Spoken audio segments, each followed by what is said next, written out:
আজকের গল্প কালান্তক নাগিনী। গ্রামের নাম ছিল শ্যামপুর। লোকমুখে প্রচলিত গ্রামে একটা পুরনো পুকুর ছিল, যার নাম অঘোর পুকুর। বলা হতো সেই পুকুরে এক কালো নাগিন থাকে। নাগিনীর চোখে আগুনের মতো লাল, আর তার শরীর এত লম্বা যে সে সহজেই এক প্রান্ত থেকে অন্য প্রান্তে ঘুরে আসতে পারত।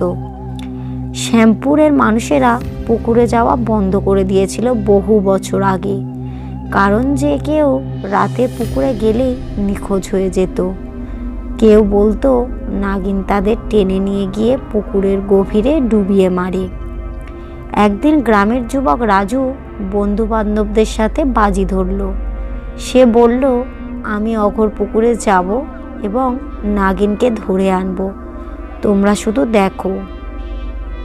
রাত ঘনালো। পূর্ণিমার আলোয় অঘোর পুকুর যেন রহস্যময় রূপ নিয়েছে। রাজু একা পুকুরে পৌঁছালো। আশপাশে ভীষণ নীরবতা, শুধু ঝিঁঝি পোকার শব্দ। হঠাৎ পুকুরের জল ধীরে ধীরে আন্দোলিত হতে লাগলো। রাজু দেখলো পুকুর থেকে এক বিশাল সাপ উঠে আসছে।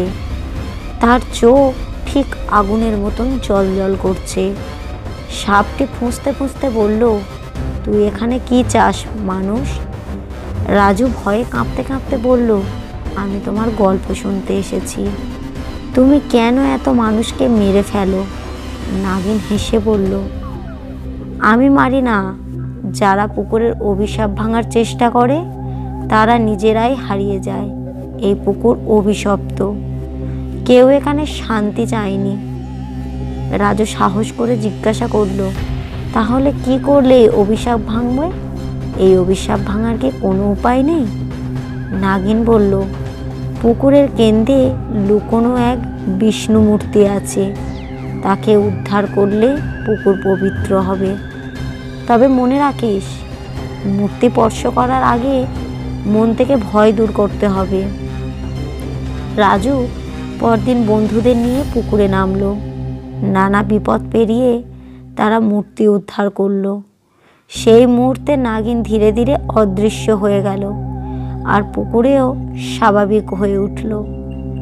গ্রামের লোকেরা এরপর পুকুরের পাশে পুজোর আয়োজন করলো। অঘোর পুকুরের গল্প কালের গর্ভে হারিয়েও গেল।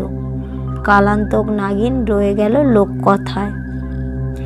এর থেকে আমরা এটাই শিক্ষা পাই যে ভয় কখনো সমস্যার সমাধান নয়, সাহস আর বিশ্বাসই মানুষকে সঠিক পথে নিয়ে যায়।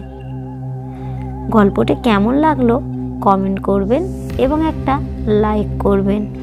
আরও এই রকমই নতুন নতুন গল্প শুনতে চ্যানেলটিকে সাবস্ক্রাইব করবেন।